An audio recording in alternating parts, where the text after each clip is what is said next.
Primeiramente, agradecer ao pessoal O inglês vai ser difícil para mim, a consultoria, toda ela no geral. A pessoa do responsável, se assim posso chamar, que também o seu nome é complicado, se sinta cumprimentado e lhe agradeço pela oportunidade. Aos dois palestrantes que já se passaram, o Estevão, já temos tido um contato pelo LinkedIn e é um prazer conhecer a Laila e os demais que estamos aqui, vamos nos conhecendo. E diria que o LinkedIn meio que é o denominador comum de todos nós. E se você ainda não tem o LinkedIn, quando terminar esse seminário, senta aí, pesquisa, cria aí teu perfil do LinkedIn, coloca a foto e juntos avançarmos. Shalom André é meu nome. Para muitos, Shalom provém do hebraico, que basicamente quer dizer Deus da paz. Em algumas igrejas vocês conseguem ouvir a paz do Senhor, Shalom irmão, Shalom irmã. Este aqui é o primeiro significado. E o André é um nome normal, comum, do colônia português, tá? Que é Shalom André. E eu sou angolano, capital Luanda, sou aí natural da Samba. E atualmente estou vivendo cá em Portugal. Por poucos meses ainda não fiz aí nem sequer um ano ainda. Eu sou formado em engenharia informática e cá estou a ver se dou o passo mesmo a seguir fazendo o meu mestrado na área da internet das coisas. Tipo, é o que eu estou a fazer, mas não é o que eu vejo para mim no futuro ou no meu dia a dia, não é isso. Atualmente faço parte do programa iTech e acredito que em Moçambique também tem a PHC Software, que é uma empresa de gestão aí que tem a sua ERP e eu atuo cá em Portugal como consultor. Estou aí desde a parte de infraestrutura, desde a implementação do mesmo, os servidores e tudo, até ao cliente final, que seria os contabilistas, o gestor, esse pessoal todo, e trabalhando também por trás com o SQL Server, as consultas SQL, as integrações, até dar o que realmente o cliente final, no meu caso, é a empresa ou a consultora, nessa jornada. Eu sou embaixador Microsoft, graças a Deus, e em Moçambique também temos uma, que é a Telsia, e eu encorajo, quero aqui aproveitar e encorajar quem é estudante universitário a fazer parte deste programa. A Telsia é a única menina em Moçambique, eu acredito que ela está em Maputo, que é também embaixadora a nível de Moçambique, fala sobre tecnologia e serviços da Microsoft, uma coisa muito fantástica. Tens acesso ao mundo todo. E eu sou founder, se assim posso chamar, sou criador do evento, ou de um grupo que é o Zungano Microsoft. Esqueci aqui o O. Tem o áudio de uma brasileira que está aí. Se me ajudarem a fechar o microfone dela, agradecer. Para me ter retorno. Então, o Zungano Microsoft não é nada mais do que um evento, um projeto meu que a ideia é partilhar conhecimento sobre tecnologia da Microsoft a nível do meu país, a nível do mundo, das novidades, das inovações e das tendências. E eu sou criador de conteúdo, tenho um canal no YouTube onde eu partilho conhecimento, tenho aí um blog no Medium, de vez em quando meus projetos coloco aí pelo GitHub. E dentro dessa jornada, a minha ideia foi sempre focar em conhecimento, esse conhecimento de uma forma internacionalizada para que tenha aquelas vantagens que todo mundo que tem documento de fora. Alguém consegue desligar o microfone da Olina? Porque ela está falando ao telefone e está me dando retorno. Boa. Então, são as certificações que eu tenho, desde a certificação como instrutor certificado Microsoft, onde eu leciono treinamentos voltados à tecnologia Microsoft. Sou certificado em engenharia de dados e essas quatro que estão aqui por baixo são as certificações que eu tenho como fundamentos da própria Microsoft e a sua famosa nuvem, que em algum momento vou entrar mais em detalhes, que é fundamentos da nuvem da Microsoft, a área de dados, a área de inteligência artificial e um pouquinho das ferramentas do Microsoft 365. A malta já conhece o Excel, o PowerPoint, temos aí o Microsoft Vivo, o Microsoft Stream e entre outros que muitas das vezes não é muito falada e divulgada. Como disse a nossa colega, eu vou tentar falar um pouquinho da cibersegurança, isso na nuvem, o que é, como é que funciona, como é a questão de risco. O Estevam já falou muito bom disso. Não vai ter muita diferença, vamos tentar ver cá o que é que realmente disso aí funciona. Então, o que seria praticamente cibersegurança? É um conjunto de práticas, tecnologia e processos que nós vamos utilizar para nós aí assegurarmos nosso sistema, nossa rede, nossos dispositivos. Estamos aí a falar de computadores e impressoras também, porque também sofrem alguns ataques. É alguém ter acesso à tua impressora que está na rede e onde ele tiver conseguir imprimir dados contra esses acessos não autorizados e ataques digitais. Isso sabe segurança só nele. E do outro lado, nós temos a questão da nuvem. Nós, quando ouvimos falar da nuvem, isso para mim não é novidade, por ser instrutor sempre que eu pergunto, já ouviste falar da nuvem? O que é nuvem? A primeira coisa que vem na cabeça do pessoal é o Google Drive, é o OneDrive da Microsoft, é o Dropbox, é aí nos aplicativos que nós temos aí do Play Store, temos aí o aplicativo que usa muito a Apple, que guardamos nossas músicas, nossos vídeos, as nossas fotos. Essa é muitas das vezes que o pessoal entende quando falamos de nuvem. Então vou tentar buscar e trazer realmente a questão do próprio conceito de nuvem. Basicamente, a nuvem é uma plataforma de serviço, tá? Em que nós temos acesso a esse serviço via internet. E quais seriam esses acessos ou seriam esses recursos? Poderíamos falar de servidores, poderíamos falar o que muitas das vezes nós conhecemos, que é a questão do armazenamento, poderíamos falar de banco de dados, poderíamos falar de redes, poderíamos falar de aplicativos, tudo isso voltado para a nuvem. E a nuvem que eu tenho mais domínio, existem várias, e dentro desse mundo do ecossistema de provider, ou fornecedor de serviços de nuvem, tem a AWS, que é da Amazon, o Jeff Bezos, temos aí da Google, que é a famosa GCP, temos o Azure, que eu trabalho mais com ele, que é da Microsoft. Essas são as três top. Depois vocês vão ver o Alibaba, o Oracle Cloud e várias outras provedoras de nuvem, mas todas elas têm essa base em comum que é, através da internet, poder possibilitar o pessoal que tenha recursos que você necessita, basicamente. E aí, na nuvem nós temos o conceito do pay as you go, do tipo, eu sou pago pelo que eu uso. E hoje aqui vou tentar falar um pouquinho sobre o Azure, é o que eu mais tenho domínio. Cá neste site nós conseguimos aqui ter uma noção dos data centers. O que seria basicamente data center? Aonde que você não vai ver, tá? Porque você nunca vai ter acesso ao data center por dentro, mas você consegue ter noção aonde eles se encontram. Nós estamos aqui, vamos começar pelo que é nosso, é África. Pá, quem estudou geografia sabe, isso aqui é mais para a África do Sul.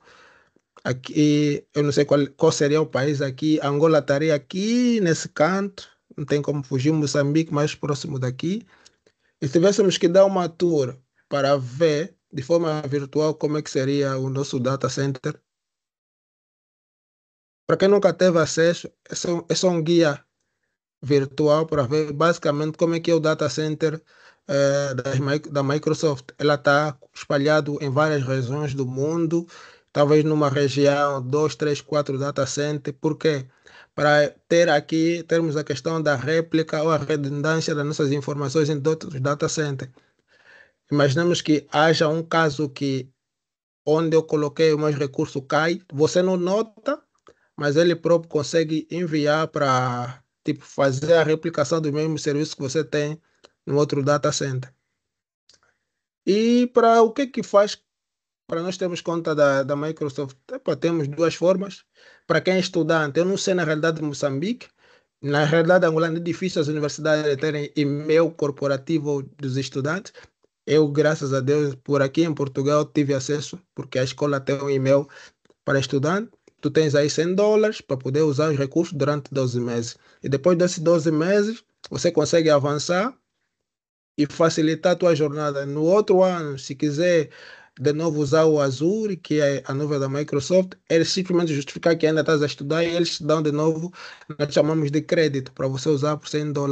E quem não está a estudar e quer testar o Azure, a nuvem, pelo conhecimento que vai pegar hoje, básico, mas essencial, é tem aí a questão de US$ 200, em que você coloca teu cartão de crédito e consegue usufruir durante 30 dias de todos os serviços que cá constam.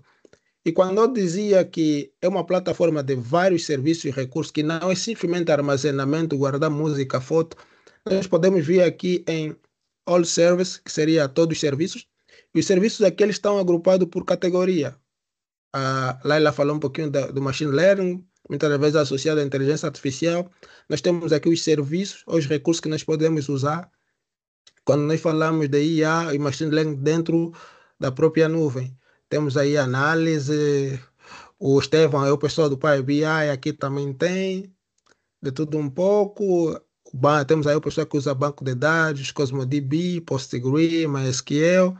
Temos um montante. E temos voltando aqui, que seria a segurança, que é algo que eu vou abordar mais.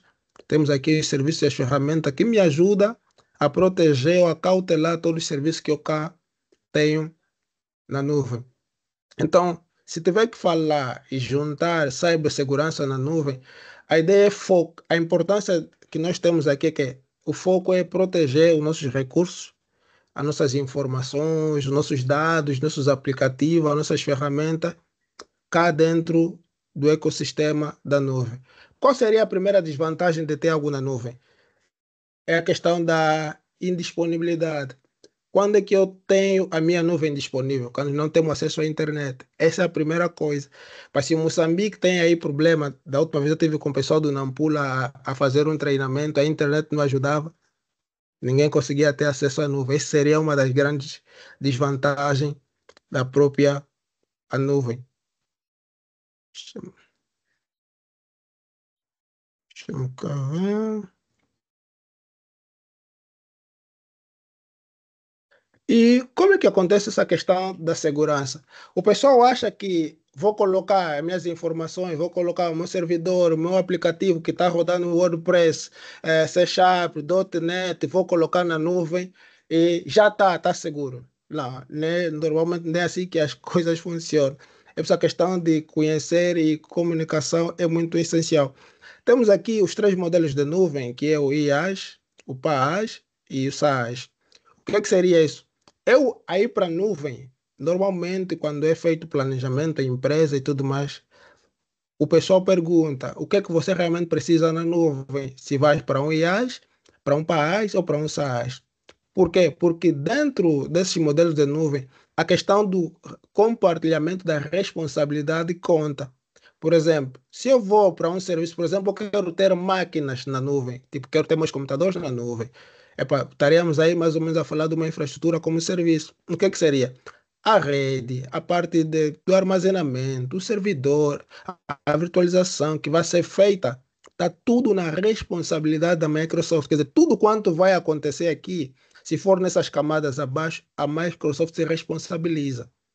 E se for do sistema operacional, o middleware, que seria talvez a pessoa, o que está rodando no sistema, os dados, o aplicativo, estaria na tua responsabilidade. Qualquer coisa que acontecesse nessa tua máquina, se tem a ver com o aplicativo, com os dados, com o sistema operacional, a Microsoft não se responsabiliza, é da tua inteira responsabilidade. Do mesmo modo acontece com pais. Toda esse, todas essas coloridas aqui em verde seria a responsabilidade da Microsoft e o dados e aplicativo seria a responsabilidade do cliente. Nesse caso, eu ou você que está se submeter ao serviço de nuvem. E no SaaS, que na maioria das vezes ajuda, é que a responsabilidade toda dos cuidados de segurança, a uns 90 e tal, 100%, está na responsabilidade da Microsoft. E para isso, nós temos que velar, por mais que está na mão do outro, o negócio, o crescimento, o lucro, tudo é teu. Então, a questão é sempre nos acautelarmos. Temos aqui a parte de segurança na nuvem e a privacidade na nuvem. Quando eu falo da segurança da nuvem, estou a falar de implementar algumas medidas para proteger essas minhas informações, os meus aplicativos, a minha infraestrutura aqui. Se estou aí a trabalhar com uma IaaS, contra algumas ameaças cibernéticas. O que seria a ameaça cibernética? Do jeito que é dito bonito. É nada mais do que é nada mais do que um ataque, se assim posso chamar, é alguém vir pegar algo que é teu sem você lhe permitir. Isso seria ameaça cibernética. Eu não lhe permiti, ele veio e quer fazer das delas, querendo causar dano a mim, ou ao meu serviço, ou ao meu sistema, ou aos meus dados. Essa seria a ameaça cibernética. E como é que eu poderia me preparar para essa jornada. Estamos aí a falar da questão da criptografia, monitorar a nossa segurança. Eu acredito que eu falhou aqui alguma coisa, além do monitoramento, deixa-me só cá ver.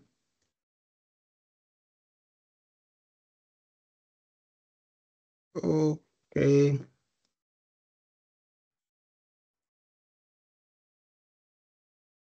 Seria a proteção aqui, seria, deixa-me só já ver se eu retifico aqui. Proteção contra ameaça.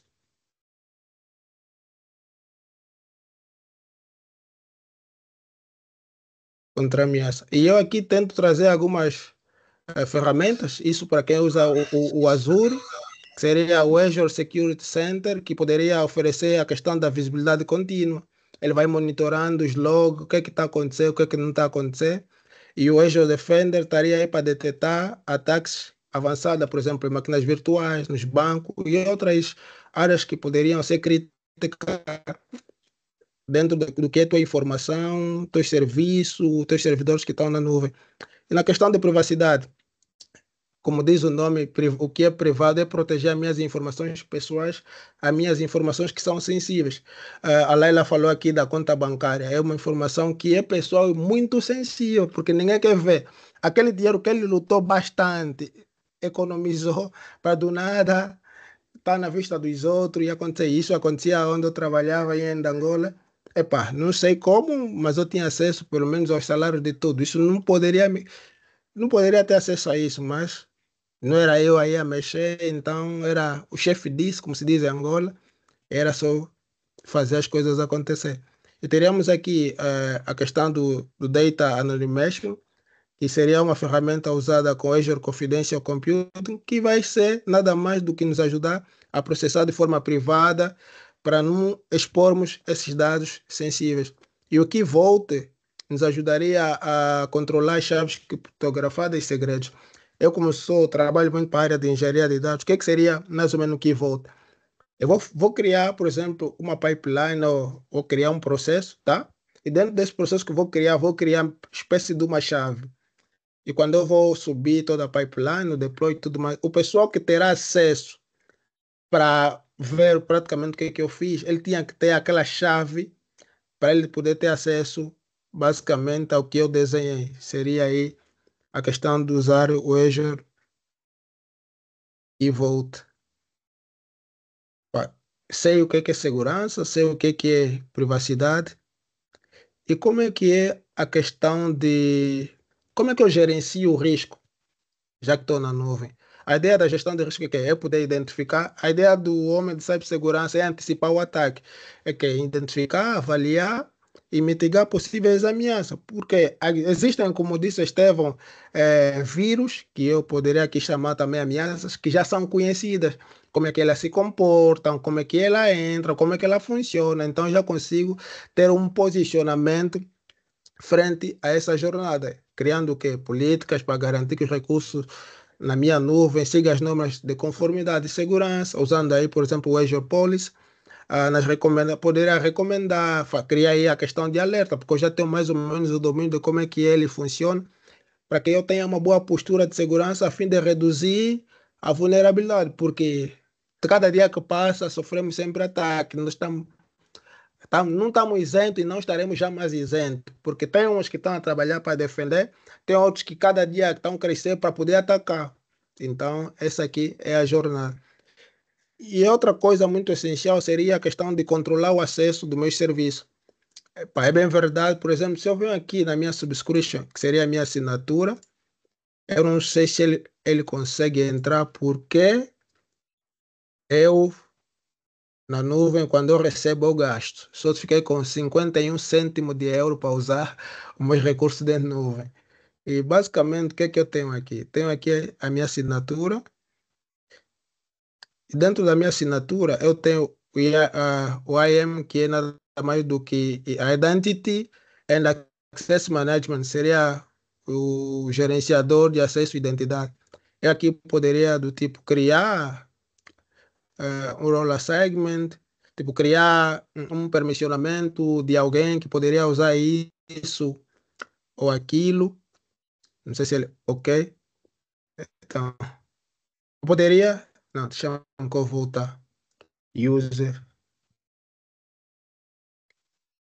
Mas não, porque essa aqui é a nuvem da minha empresa e a minha empresa eu preciso, porque eu como chefe não vou usar tanto, talvez estaria a fiscalizar, mas eu preciso que meus funcionários, por exemplo, a área de desenvolvimento use, a área do RH vai usar porque tem uma máquina voltada à nuvem, porque que está local não aguenta. Basicamente eu crio usuários.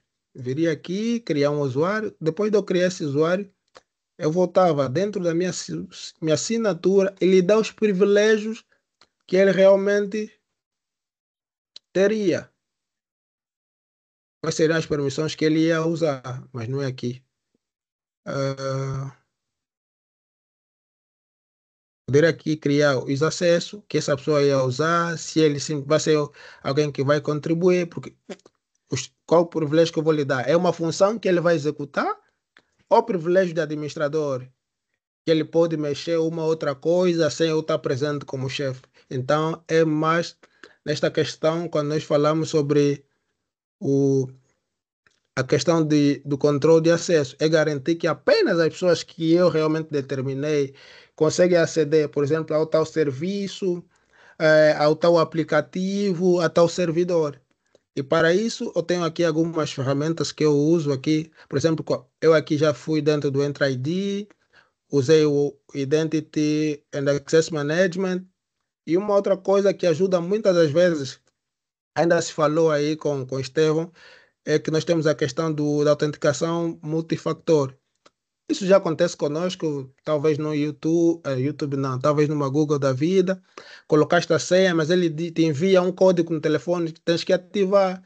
Isso aí chamamos de autenticação de multifator. Pode ser mensagem, pode ser uma escrita, pode ser uma assinatura, isso depende muitas das vezes como é que o homem da área de segurança vai criar essas políticas. E para mim terminar falando de certificações de conformidade em ambientes de nuvem, o que é que seria essas certificações de conformidade? A Laila falou, vou tentar só trazer aqui em português mais bonito, é nada mais do que conjunto de padrões, diretrizes e auditoria que vão garantir o quê? Que os serviços que a Microsoft vai me dar, a AWS vai me dar, a GCP vai me dar, outra provedora de nuvem, atendam os requisitos legais, regulatórios e de segurança na determinada localização. Porque no Brasil pode ser uma, aqui na Europa é outra, em Moçambique seja outra, em Angola seja outra. Agora, ele tem que meio que combinar isso tudo de acordo com a geolocalização para que ele entregue algo e não fuja da questão da regulação e da segurança. E nessa jornada vocês vão encontrar um tanto, tá? Essa 27001, que é gestão de segurança da informação. A GDPR, na maioria das vezes, é usado pela União Europeia aqui. A LGPD é usado no Brasil. Em Angola, primeiramente, usávamos os dois, porque não tem como.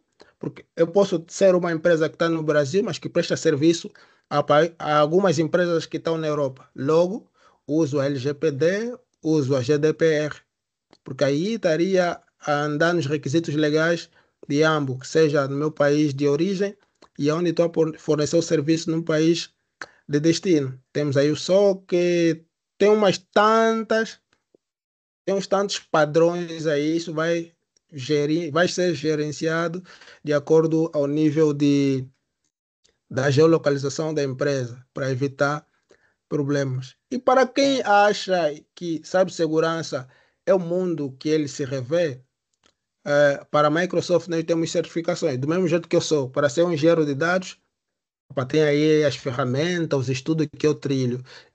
É o bom, é importante. A experiência é boa nessa jornada.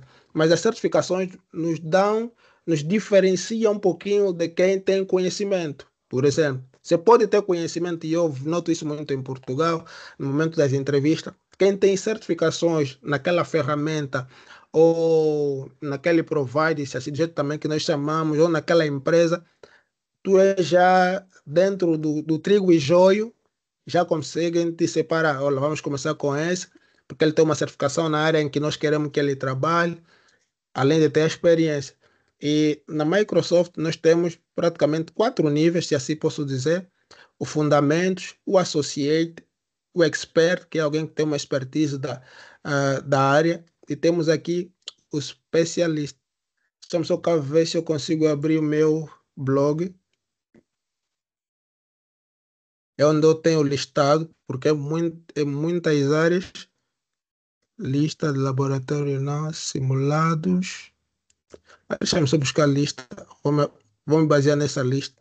Então, temos aqui quase todas as certificações voltadas para fundamentos da área. Eh, e a princípio, se nós tivéssemos que começar com segurança, teria aqui o SC 900, que seria Fundamentos de Segurança, Compliance, do jeito que falamos da LGPD, GDPR, a identidade, o IAM, tipo, conhecer todo o ecossistema de como é que funciona.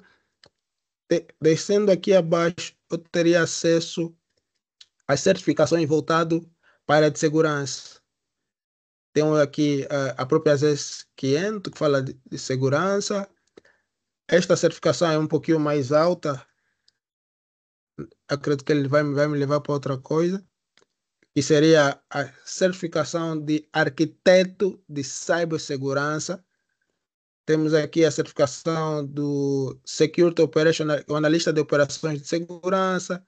Temos aqui a certificação, quem está voltado para essa área de cibersegurança, mas que quer ser simplesmente administrador de acesso, de identidade, quem é, quem não é, junto com todas as ferramentas e serviços que ele vai ter em nuvem.